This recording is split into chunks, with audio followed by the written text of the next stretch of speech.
Hi, today we are discussing the applications of sine and cosine waves.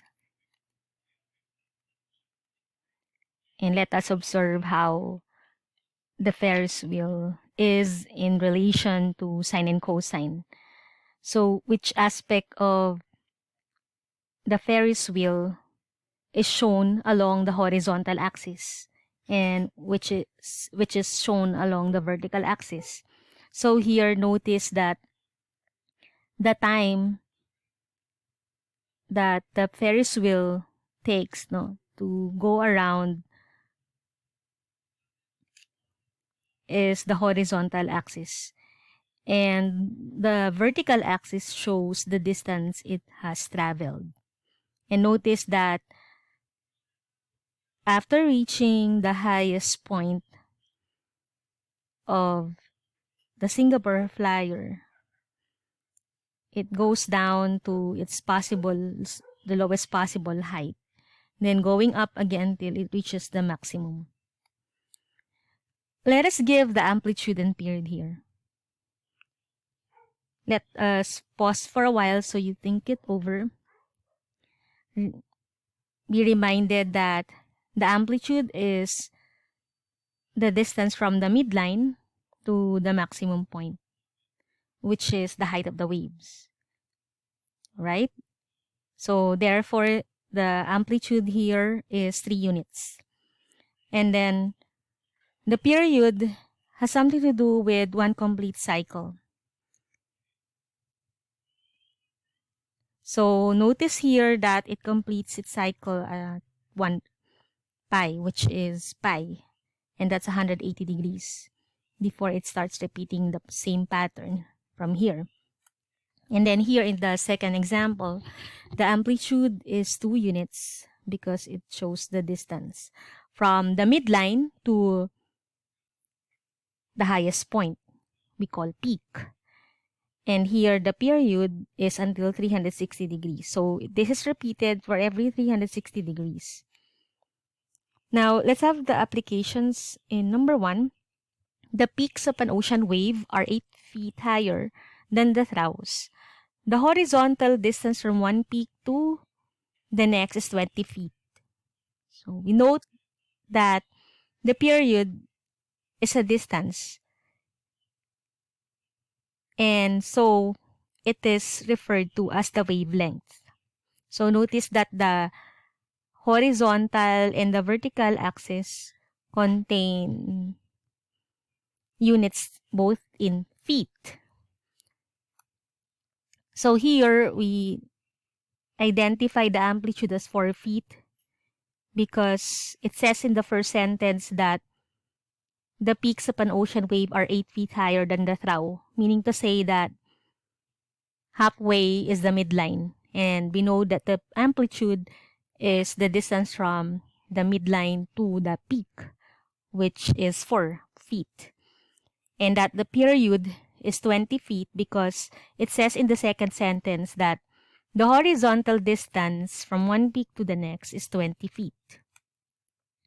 Now, let us model this with a function in the form of w of x is equal to a cosine bx.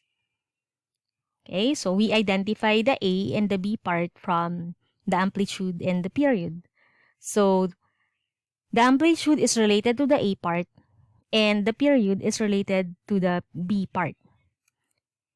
But first, let us verify the amplitude 4 and the period 20 from this graph. So we have 4 units and then 20 feet as one complete cycle. So now we identify that the A part is 4 because the formula for amplitude is the absolute value of A. And so A must be 4.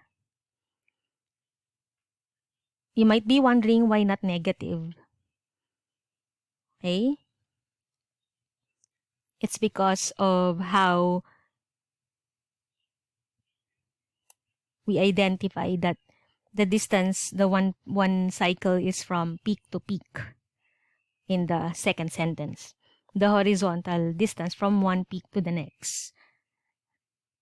So as shown here, this is peak to the next peak would be 20 feet.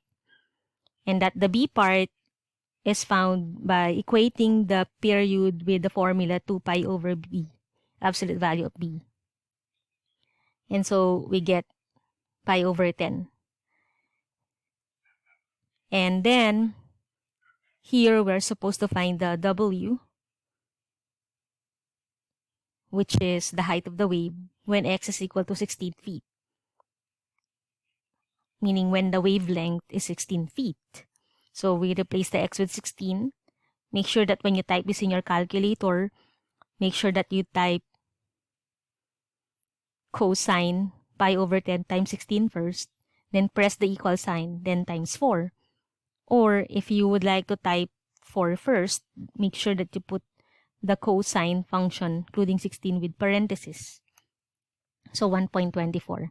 Then we verify the height of the wave, 16 feet, from the peak through the graph. So we see here that the height is really somewhere between 1 and 2. And it's closer to 1, which estimates 1.24 as our answer a while ago. So this is where 16 feet is along x-axis, showing a y value or a w value of 1.24. And then in number 2, a pendulum rocks from 4 inches left of its resting position to 4 inches right and back again in 2 seconds. Let D measure the position of the pendulum. Write a trigonometric function to model the pendulum's position t seconds after it passes its resting position going to the right. So let us graph the position of the pendulum over a period of time. So we pay attention to the first sentence. It says, a pendulum rocks from 4 inches left of its resting position. The resting position is the midline. Then 4 inches right. So from when you say left, this can be considered the minimum. And then 4 inches right can be the maximum value, considering the resting position along the midline. And back again in 2 seconds. So the word back again, meaning it has completed the period in 2 seconds. Its cycle. So 2 seconds is the period, and that we shall say that the amplitude is 4 because from the resting position it's 4 inches to the left and to the right. So we see here definitely that the amplitude is 4 and that the period as shown is 2. The unit, once again, is seconds, 2 seconds. So since this has been mentioned first, 4 inches left can be considered as 4 inches below the midline in the graph. That's why the graph looks like this. And this tells us that the function must be a sine function. And the a part here should be negative. Alright, so here as shown, we have a negative 4 sine pi t is equal to d as the function.